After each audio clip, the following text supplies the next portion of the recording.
Buenos días, buenas tardes, buenas noches a otro evento, a otra conferencia del primer Congreso Internacional sobre Creencias Limitantes. Como invitada hoy la tenemos a Gemma Sánchez Cuevas. Gemma Sánchez es psicóloga, formadora y editora de la revista digital La Mente es Maravillosa. Ella nos va a hablar sobre el poder del pensamiento. Muy buenos días, Gemma. Hola, buenos días a todos. Gemma, realmente estoy muy contento de que estés participando en este proyecto, te lo agradezco de corazón y me gustaría que nos comentes un poco sobre los estudios realmente de lo poderoso que son nuestros pensamientos. Bien, vale, nuestro pensamiento se ha demostrado actualmente, hay bastantes investigaciones y estudios que afirman que la práctica mental favorece la capacidad motora y todo esto está fortalecido por el pensamiento, ¿no? En realidad, los límites están en nuestra mente. Por ejemplo, tenemos un estudio del neurocientífico español Álvaro Pascual Leone, que se basó en una idea de Ramón y Cajal, premio Nobel, que, bueno, era prácticamente esto, ¿no? Que la práctica mental mejoraba la capacidad motora. Pero para demostrarlo, bueno, pues pensó que quizás si un pianista practicaba a través de la imaginación podía mejorar, podía ser más ágil con sus movimientos. Para ello, escogieron dos grupos de personas, ¿vale? Pero que no tenían ningún tipo de relación con la habilidad de tocar el piano. No tenían ningún tipo de conocimiento. Entonces, primeramente, a los dos grupos de personas se los entrenó, ¿vale? En qué dedos tenían que mover para interpretar una serie de notas mientras escuchaban música. Una vez que ya se les había entrenado, se dividieron. Un grupo lo hizo a través de la práctica física, es decir, a través del teclado, y otro grupo lo hizo mentalmente. Con el paso de unos 5 días aproximadamente, 5 días, una semana, se obtuvieron que ambos grupos habían aprendido a tocar la melodía, pero que en ambos grupos se habían activado las mismas áreas cerebrales. Sí que es verdad que al principio hubo una diferencia, es decir, una ventaja con el grupo que lo había hecho físicamente, pero a las 2 horas los resultados fueron totalmente los mismos. Entonces, aquí sí que podemos comprobar que mediante la imaginación y un entrenamiento con el paso del tiempo, podemos llegar a mejorar ciertas capacidades. Esto aquí en este estudio, bueno, fue con la música, pero sabemos que los deportistas utilizan la técnica de la visualización para mejorar en sus resultados y en sus entrenamientos. También en Fórmula 1 e incluso ya en el campo de la psicología se aplica, por ejemplo, a problemas de ansiedad, ataques de pánico, todo para que la persona sea capaz de adquirir más estrategias y herramientas para llegar a controlar pues, estas sensaciones que generan malestar. Ahora, ¿en cuánto tiempo, el estudio que comentaste, cuánto tiempo estuvo los grupos visualizando para comprobar, para llegar a la conclusión de que sí, la visualización funciona? Estuvieron durante 5 días. ¿A eso te refieres? Sí, sí, sí, o sea, básicamente, por ejemplo, yo tengo un objetivo, quiero lograr un objetivo, puedo trabajar con mi visualización. Ahora, ¿qué tiempo, o sea, qué tiempo, cuántas veces por día, cuánto tiempo? Bien, a ver, lo recomendable es que se haga mucho más de 5 días, evidentemente, esto fue una prueba que tuvo resultados en poquito tiempo, pero sí que es verdad que el cerebro tiene una capacidad que es la neuroplasticidad, que es que puede cambiar sus estructuras a raíz de la práctica, de la experiencia y de la conducta. Entonces, no te puedo decir un tiempo ideal, porque en realidad no lo hay, sí que está la famosa fórmula de los 21 días, pero si nosotros dejamos de practicar aquello que queremos conseguir, también se puede ir olvidando. O sea, que lo que importa es que haya constancia, que se siga, que haya persistencia y que no se deje. Cuantas más veces, mejor. Si se pueden 2 veces al día, 2 veces al día. Se pueden 3, 3. Dependiendo un poco de en qué área lo vayamos a aplicar. No es lo mismo un entrenamiento deportivo que un problema de salud mental. Y, Totalmente distinto.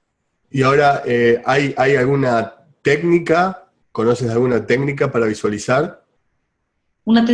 Se puede hacer a través de la meditación, a través de ejercicios de respiración y simplemente lo que se necesita es que la persona, cuando vaya a hacer este ejercicio de visualización, se encuentre en un lugar tranquila, alejada del ruido, alejada de las interrupciones, que pueda concentrarse en sí mismo, que cierre los ojos y que empiece a visualizar qué actividad tiene que hacer, por un lado, en primer momento, y luego qué objetivo quiere conseguir. Para ello se puede ayudar de imágenes, de fotografías, también puede escribir lo que quiere hacer, cómo tiene que hacerlo, de alguna palabra, de afirmaciones positivas. Pero bueno, pueden ser entre 10, 15 minutos aproximadamente.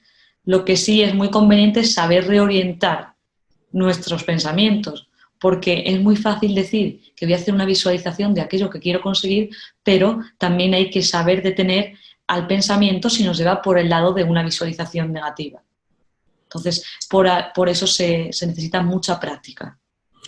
Ahora, cuando hablaste bueno, de cuando uno visualiza va creando nuevos caminos neuronales, ¿verdad? Exacto. Se van estableciendo conexiones entre las neuronas, por eso, una vez que lo practicamos tanto, es más fácil a la hora de ejecutarlo, porque el cerebro tiene como un recorrido que se ha ido haciendo. Podemos decir entonces que cuando uno empieza a visualizar algo, un objetivo que quiere cumplir, por más que su cuerpo, cada célula de su cuerpo diga, ¿qué estás haciendo? ¿Qué estás haciendo? ¿Por qué estás haciendo eso? Sí. Hay que seguir, y nada, después de un tiempo cada vez va a parecer todo un poco más real, ¿verdad? Exacto. Hay que familiarizar, el cerebro se tiene que familiarizar con aquello que queremos conseguir. Es como cuando hacemos una receta o cuando queremos viajar y vemos antes qué recorrido vamos a hacer o hacia dónde queremos ir. Si nosotros lo vemos más veces o la receta la hacemos más veces, evidentemente el resultado va a ser siempre mejor. Pues de Y esta ahora, manera, sí, dime. no, y a través de la visualización, ¿podemos llegar a cambiar una creencia que nos está limitando? Sí, exacto. Por eso muchas veces se trabaja con técnicas de visualización en la consulta con personas que tienen ansiedad.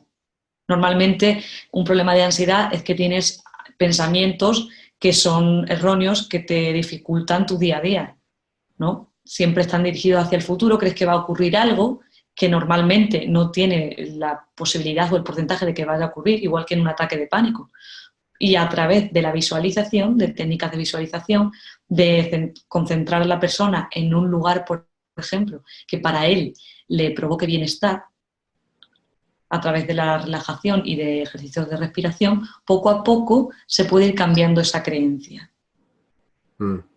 Pero es importante, no lo había dicho, pero es importante que no solo lo pensemos, sino que intentemos también recrear las sensaciones del bienestar o del objetivo que queramos conseguir. Cuanto más idéntico lo hagamos con la realidad, mejor. Es decir, hay que tener un equilibrio entre el hecho y lo que imaginamos. Y ahora, para poder visualizar, ¿no es cierto?, un objetivo que queramos, o sea, también me imagino que tiene que ser un objetivo que sea creíble o alcanzable, o sea, o el primer paso a ese objetivo, ¿verdad? Si, por ejemplo, un objetivo, hablando, porque hay mucha gente que quiere emprender negocios, proyectos propios aquí, poner alguien que no tenga un proyecto propio y quiera empezar uno y quiera tener un negocio armado, por ejemplo, su objetivo es ese negocio funcionando y tal, se recomienda visualizar eso, o se recomienda visualizar diferentes pasos previos para llegar a ese objetivo. Se recomienda los pasos previos, es decir, tú tienes primero que ir construyendo el camino. Vale, está muy bien que quieras saber qué es lo que quieres conseguir, pero una de las estrategias para visualizar y para que se llegue a cumplir lo que deseas no es solamente ver lo que quieres, el resultado, sino la actividad.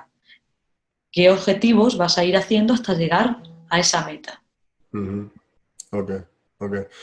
Y a medida que se va haciendo, a medida que vamos visualizando, se va haciendo más fácil y se van por ahí también abriendo diferentes posibilidades. Vos en tu práctica ves cambios positivos en personas que empiezan a visualizar cómo van creando o van viendo nuevas posibilidades para poder lograr ese objetivo, por ejemplo. Sí, siempre y cuando lo practican y es algo que es constante, sí. ¿Sabes por qué? Porque la visualización, pero una visualización positiva, afecta a la confianza que tenemos en nosotros mismos y a los niveles de autoestima y a la forma que tenemos de planificar las cosas. Entonces, si nosotros visualizamos desde una visión positiva, vamos a generar mayor confianza en nosotros y eso es un soporte fundamental para poder ir creciendo. ¿Me podés explicar un poco más cuál es la conexión, o sea, sobre que afecta o está relacionado directamente con nuestra autoestima? Sí. ¿Cómo sería? Vale, tenemos, por así decirlo, varios caminos. Estaría la visualización positiva, una visualización negativa y el punto intermedio, que bueno, más o menos el punto intermedio es donde debemos estar la mayor parte del tiempo también. Tampoco vamos a poner que hay que visualizar solo todo un mundo ideal, ¿no? Porque evidentemente la realidad no es así. Entonces, si nosotros imaginamos resultados positivos, resultados realistas que podemos alcanzar y vemos que poco a poco lo vamos consiguiendo, eso de alguna manera nos afecta a la valoración que tenemos de nosotros mismos, que es la autoestima. Si yo voy viendo que puedo conseguirlo, si yo me empiezo a creer que soy capaz de conseguirlo, yo me voy a sentir mejor. Por el contrario, si yo ya empiezo con un no, si yo ya me quedo en que no voy a lograr nada de lo que me quiero proponer, eso al final va a ser en mi detrimento y va a crear un bucle, pero un bucle que me va a llevar al malestar. ¿Vale? Siempre, y evidentemente, hay que tener una idea muy clara, que para llegar a nuestro objetivo también tenemos que fracasar y tenemos que ir aprendiendo, pero el fracaso visto desde la oportunidad de seguir creciendo y de aprender cosas. Eso es importante. Eso es, Esa forma de ver, lo que acabaste de decir está bueno recalcarlo, porque esa forma de ver el fracaso refuerza el camino para llegar al objetivo y no refuerza el camino para como un bucle para abajo, para alimentarte, sí, básicamente para sacarte la autoestima y tal. claro, hay que diferenciar entre un fracaso y sentirse un fracasado. Un fracaso simplemente es un error, una equivocación de la que se puede aprender, de la que siempre hay otra perspectiva, porque en todo lo que nos ocurre hay varias perspectivas y dependiendo de cómo nosotros vayamos construyéndola, así vamos a ir creciendo. Pero ser una persona fracasada es la persona que se queda en esa confusión, en ese error, que se alimenta en ese malestar, en ese fracaso y no sale de la situación. Es como quedarse paralizado. Entonces, como podemos usar ese 5% ese 5% de pensamientos que somos conscientes para poder visualizar y así cambiar por ahí creencias que están generando pensamientos por ahí que no queremos y creando una realidad que no queremos para poder cambiarlas. Lo importante, y yo lo que sí que le digo mucho a las personas con las que trato, es que es verdad que somos casi inconscientes de todo lo que pasa, de toda nuestra actividad, pero que por lo menos un momento al día se paren y conecten con ellos y se pregunten cómo estoy, cómo me siento y qué estoy haciendo en mi vida, que no estamos acostumbrados en realidad. Mm. Esos chequeos que tenemos, esos chequeos emocionales que en realidad también nos desvelan la forma que tenemos de pensar, puede ayudarnos a saber por dónde queremos ir, qué queremos conseguir y cómo podemos enfocar a través de la visualización nuestros objetivos. Ahí dijiste también algo muy importante, esos chequeos emocionales que desvelan la forma de pensar, porque justamente eso está bueno recalcarlo, o sea, esto está muy interesante recalcarlo, o sea, básicamente el ser consciente de nuestras emociones. Es Sí, lo que nos lleva a ver qué patrones de pensamiento hemos tenido. puede ser desde la emoción al pensamiento o desde el pensamiento a la emoción, pero muchas veces es más fácil detectar quizás a raíz de cómo nos sentimos qué estamos pensando, porque el pensamiento lo tenemos como más automatizado.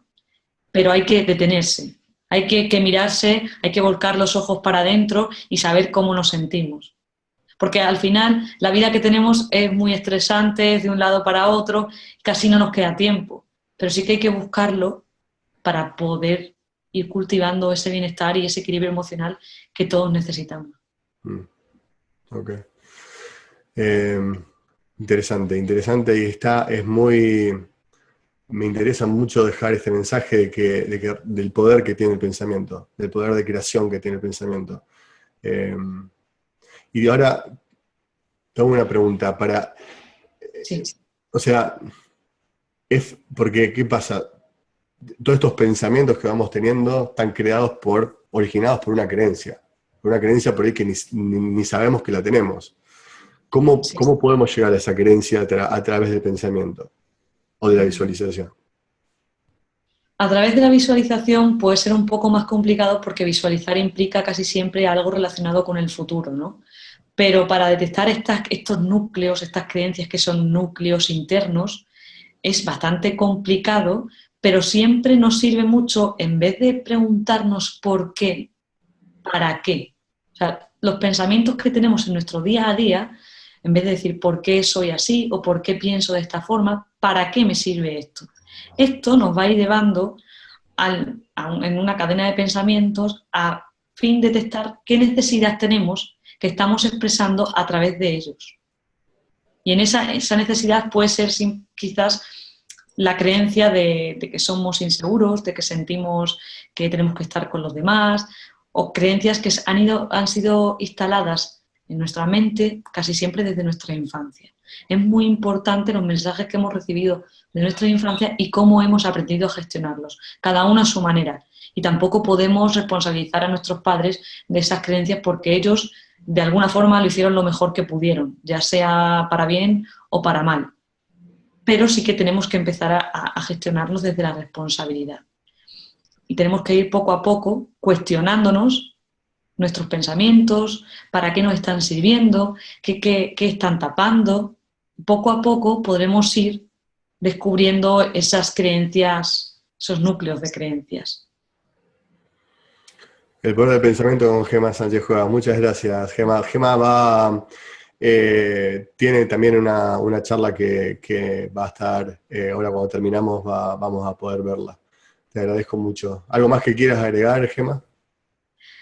Lo único que no se nos olvide que los límites están en nuestra mente y que es muy importante aprender a cuestionar las creencias que tenemos, porque justamente ellas pueden ser las que nos estén originando esas trampas, esas jaulas de las que no podemos salir y que solo vemos oscuridad y hay mucha más luz alrededor. Siempre hay más de un punto de vista a todo lo que tenemos y es conveniente ir descubriéndolos.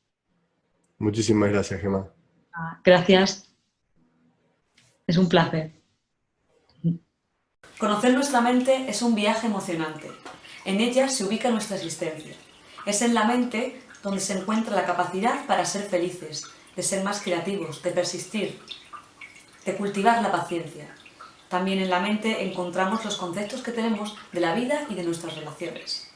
Pero realmente es el pensamiento el que da rumbo a nuestras vidas. Somos y vemos las cosas de acuerdo a la forma en la que pensamos. De hecho, podemos ser los amos y los esclavos de nuestro pensamiento. Todo depende de la manera que tengamos de gestionarnos y de relacionarnos con él. Hay personas que tienen una vida feliz, se sienten que están al lado del bienestar y tienen un equilibrio emocional. ¿Por qué? Porque han sabido cultivar un pensamiento satisfactorio, un pensamiento saludable. Pero sin embargo, la mayoría de nosotros no tenemos tanta suerte. Solemos estar más al lado del sufrimiento, del malestar, de esas trampas mentales que nosotros nos construimos. ¿Quién no se ha estropeado un buen día por pensar en algo que le quitaba tranquilidad? ¿Quién no ha estropeado una relación por culpa de pensar en cosas o en aspectos que ni siquiera podías llegar a comprobar? Todos, a lo largo de nuestra vida, hemos podido cometer errores en este sentido. El pensamiento puede jugarnos malas pasadas si no aprendemos a controlarlo y a gestionarlo. Puede arruinarnos un día, puede arruinarnos una semana, puede arruinarnos meses o incluso toda la vida. Pero lo importante es saber que la clave del cambio se encuentra en nosotros, porque podemos llegar a modificarlo.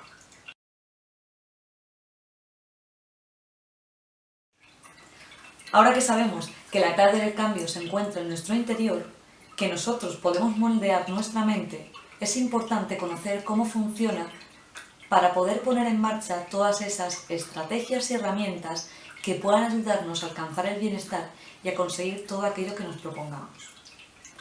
Todos vivimos en automático sin ser conscientes de todo lo que nos rodea. Y en ese automatismo hay un personaje principal que sale a escena y que tiene que ver con nuestros pensamientos, el crítico interno. Esa vocecilla interior que surge para criticarnos, para juzgar cómo sentimos, cómo pensamos y cómo actuamos. En realidad, el crítico interno son todas esas exigencias y culpabilizaciones que nos decimos a nosotros mismos en forma de pensamiento. No lo conseguiré, nunca voy a ser capaz de conseguir mi sueño, no tenía que haber dicho eso.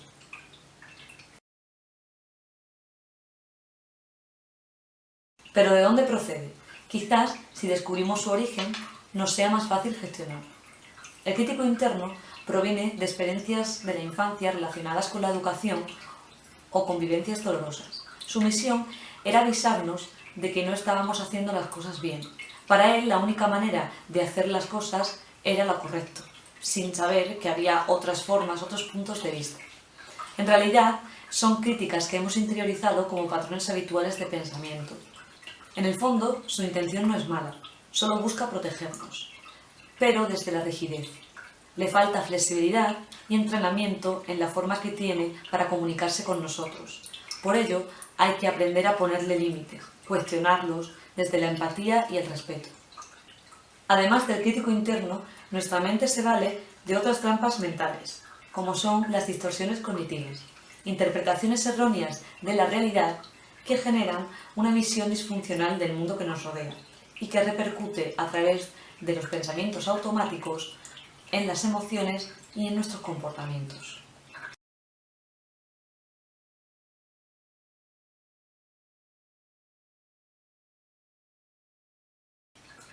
La primera distorsión cognitiva es la sobregeneralización. Consiste en que a partir de un caso aislado se va a generar una conclusión válida para todo. Es decir, si una situación ha pasado una vez, va a ocurrir muchas más veces.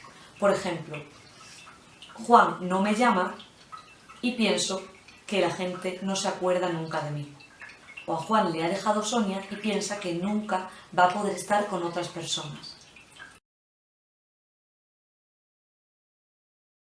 La extracción selectiva o filtraje consiste en centrar toda nuestra atención en los aspectos negativos de una persona o situación.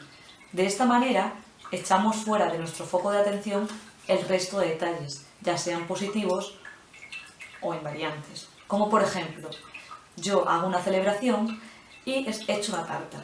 Todas mis amigas me dicen que la tarta está rica, pero hay una que me comenta que no le gusta la mermelada. En lugar de pensar, bueno, no pasa nada, a ella no le gusta, pienso que la tarta no está tan buena.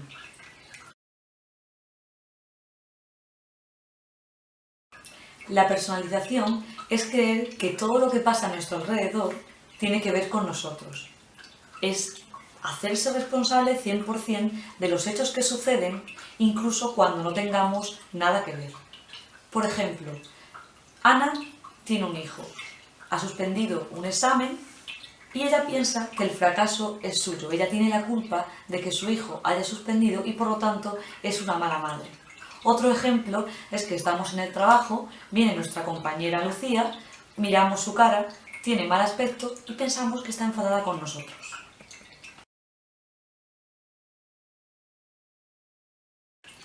Otra de las trampas del pensamiento es la inferencia arbitraria. Esta consiste en emitir juicios o en extraer conclusiones de forma rápida a partir de información incompleta o errónea. Por ejemplo, no me dice nada, se está haciendo el duro porque los hombres son así. La lectura del pensamiento es una interpretación errónea de la realidad que todos hacemos y que consiste en presuponer las intenciones o las condiciones de los demás. Es decir, no sabes cómo, pero crees saber lo que piensa el otro. como por ejemplo, seguro que ella piensa que soy estúpida, o siente pena por mí, o ella está con él por su dinero. Os suena familiar, ¿verdad? No solo nos contentamos con creer saber el pensamiento de los demás, sino que hay un error cognitivo que se llama el error del adivino, que consiste en saber lo que pasará en un futuro. Por ejemplo, se evidencia cuando decimos no voy a ir a esa fiesta porque es demasiado aburrida. ¿De verdad tienes pruebas para demostrar eso? Otra distorsión del pensamiento muy utilizada es la etiquetación, que consiste en asignar un nombre a una persona, a una situación o un objeto. Normalmente, cuando nos referimos a nosotros desde un enfoque negativo, lo que estamos haciendo es subestimarnos. Y a partir de aquí nos vamos a relacionar con los demás de esta manera, es decir, desde un plano inferior. Ejemplos pueden ser soy inútil, soy un desastre. Estas etiquetas realmente no nos definen, aunque pensemos que sí. Hay que establecer una diferencia entre ciertas características o conductas por una situación y entre la forma de ser. Los debería o tengo que son creencias rígidas que cuando están relacionadas con nosotros tienen que ver con la autocrítica y cuando están relacionadas con los demás pueden despertar sentimientos de rabia, agresividad e ira. Por ejemplo, no debería haber ido o los demás deberían de tratarme bien. El pensamiento polarizado está relacionado con el uso de palabras como siempre, todo, nunca o nada. Es decir, se hacen valoraciones desde los extremos y no se tienen en cuenta los aspectos intermedios. De esta manera, cuando decimos que todo me sale mal, realmente habría que pensar si es cierto que todo te sale mal. Lo dudo mucho. Habrá cosas en las que podrás hacer bastante bien.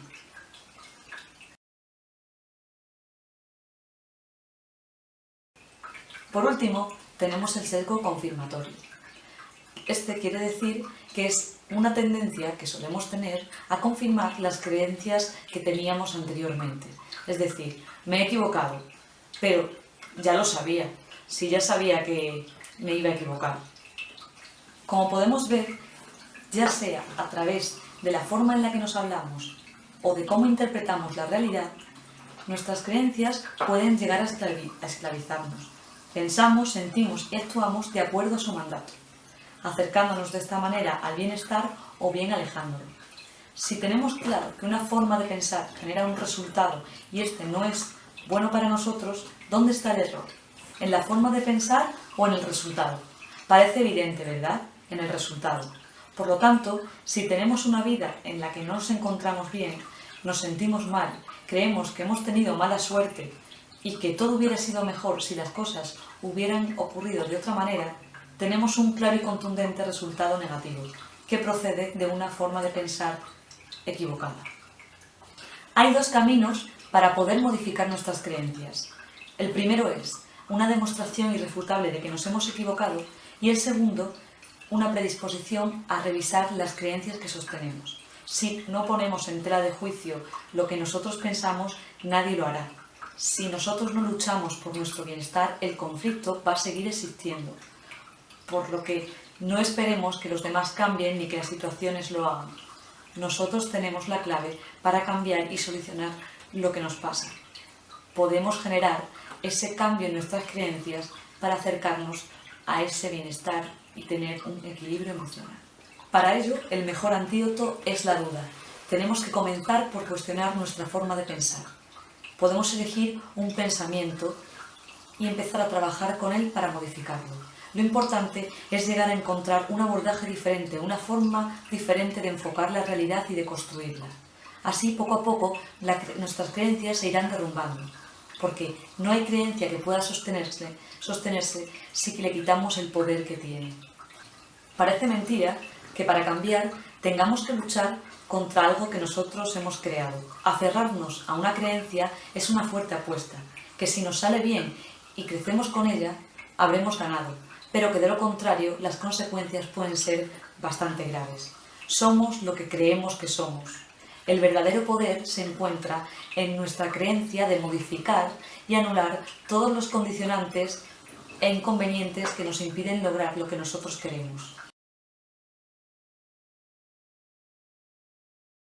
Para lograr un cambio tenemos que creer en el poder y la fuerza de nuestras decisiones.